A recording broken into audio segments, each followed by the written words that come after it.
guys, we are down here today with Lee Crombleholme, who is a sports psychologist but specialises in golf. We're down here at Highley Park where he's based. Lee, thanks very much for joining me. We've done some videos already, so if you've not checked them out, check them out because we've done some good content on the course. It's just started raining, so we've come back inside to answer a few more questions that you have that are not really course related. Lee works with some top golfers, so his information is invaluable, so it's definitely worth listening to everything that he says because it's gold.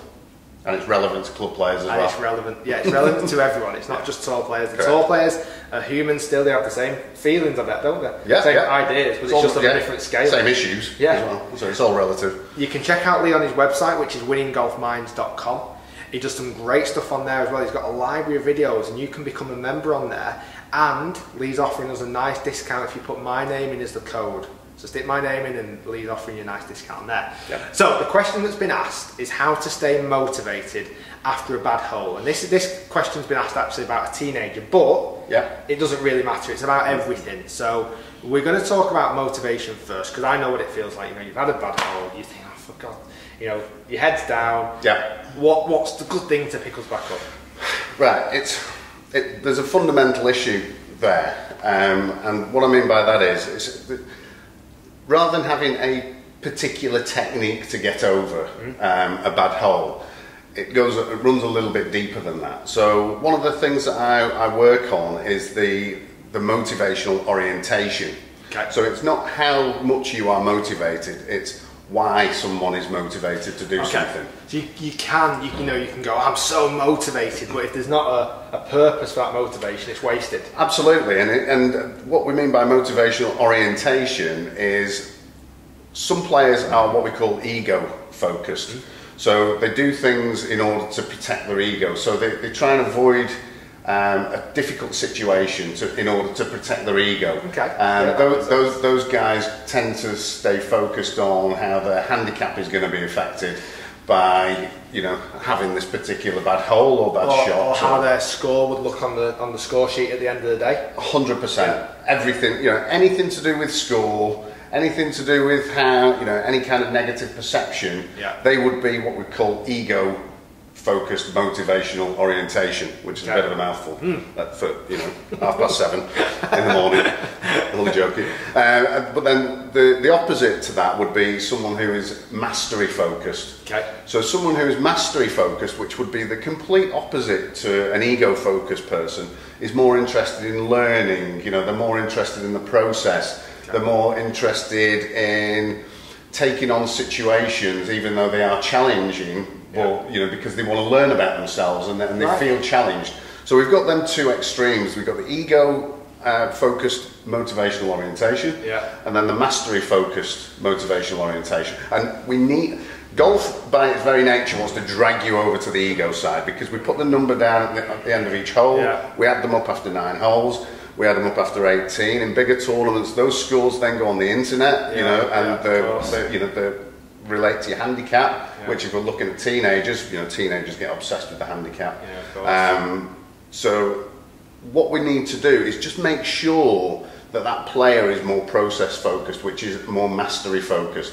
So as I've mentioned before in a video, if we treat the fact that score is irrelevant and we take that leap of faith that score is irrelevant and then we judge ourselves on the mastery focus, and there's a load of this stuff on my website actually, and I've actually got kind of post-round feedback sheets which get people to self-rate themselves on their mastery processes.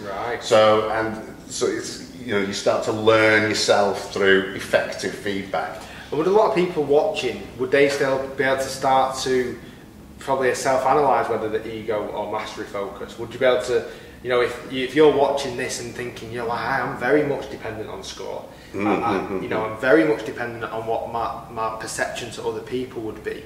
You're very much ego. But then if you are more mastery, if you enjoy a challenge, you love learning, if it fails, it's not the end of the world. You probably know that as well, and the score is irrelevant. So you'll be able to figure and put yourself in some level of category with definitely as a golfer. Definitely. And if you think of it, in non-psychobabble terms, it's score versus process. Okay. So if we look at the theory behind it is that works is if you look after the process, the score will actually look after itself. 100%. It's got to, hasn't it? So yeah, definitely. And what we need to do is, if you then pick, I don't know, maybe 2, 3, 4 controllable goals, 100% controllable goals, things like body language, things like effective questions in your routine, things like acceptance of shot, you know, things we've covered in videos already. Yeah, and if you are maybe have them processes looked after on the first hole, put a little tick through somewhere on the first hole. It's like tick the first. Tick the first off, and then if you do it on the second, tick it off. If you don't do it on the third, maybe you don't accept a bad shot, then either put a cross or just leave it blank. But then your goal becomes to get 18 ticks. That's good. Now I get text messages, WhatsApp messages off my clients every single day, you know, the tournament players, just with a number between 1 and 18. Right. You know, they will send me just 18 or 16, or if they've had a bad day on controlling the controllables, they might just send 12. You know, and they feed it back to me all the time, you know, and then we can discuss how we can improve and get those numbers up. And as a direct relevance, I'm sure you see the guys who text you 18, they're the guys that are highest up the leaderboard. Without doubt. Without question. I mean, if you look at someone like Jack Senior, who's playing the Euro Pro this year, you know, he keeps sending back 18, 18, 18. I think they've played 4 or 5 Euro Pros. He's won 2 of them and finished second once. That's all right. Well, actually, the reason how I came up with this kind of process-focused self-feedback is quite interesting. It was a few years ago when I was at the US Open with Matt Baldwin and Brandon Grace, and because the US Open is such a mental challenge, I needed to get them away from the school. So we introduced this to them, and we figured out some 2 or 3 controllables for them individually. Because everyone's controllables will be slightly varied anyway, won't they? Completely, yeah, absolutely. And you know, I've got a list of probably about 20 different controllables, and then you know, you just select the ones that are most relevant to yourself. So what we did in the US Open at the Olympic Club was their goal was to get 18 ticks each day. They both made the cut. It was the first US Open, so they were, you know, they were chuffed a bit. It was a great start, you know, and they were walking off the golf course, and the little tear-off strips on the scorecard, they were just handing it to me. It was like they were handing in the homework, to be honest. But it worked. It worked, and then we, you know, carried it on. We've developed it over the years, and you know, it's something that we definitely really push players towards that mastery mindset. So, for your homework, for people who are watching, this is what I want you to do. I want you to go out next time you play and forget the score. Forget your ego side of things. Work on your mastery, things that you could control. So we're highlighting them as accepting bad shots. Yeah, that's a great one to start with. We're looking at making sure you ask yourself the question on the tee, what does a good shot look like on this tee? Yeah. What's my start target? Things like that. What's your start target? Third one? One that comes up again and again is really good body language. Body language. It's very difficult to think negatively if you're walking around with your shoulders back and your chin up, and you know, almost Poulter-esque.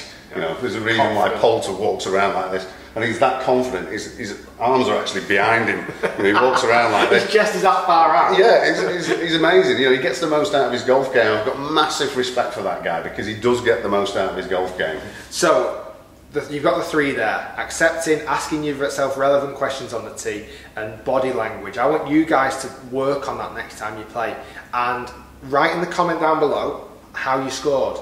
So after every single hole, obviously write your score down, don't forget that bit. But after that, just say, right, did I do the 3 things? And if you did, on every shot, tick the first tee, and work on improving it every time. I want you to, next time you go and play, do that, and then comment down below with the score that you got. Me and Lee will be on there, and be honest, me and Lee will be on there answering any questions you've got about this as well. Don't forget, guys, you can check out Lee on his website, winninggolfminds.com. Click on there, through to a massive library of video content that Lee has on there, audio stuff as well. Do subscribe to my channel by clicking the link down below. If you've enjoyed the video and thought it was useful, give it a thumbs up, and you can check out our next video in the window just here, and how we're going to keep improving your mental state out on the golf course. Thanks for watching, and thanks again, Lee, for your time. Cheers, bud. That was good. That. I'm going to use that next time.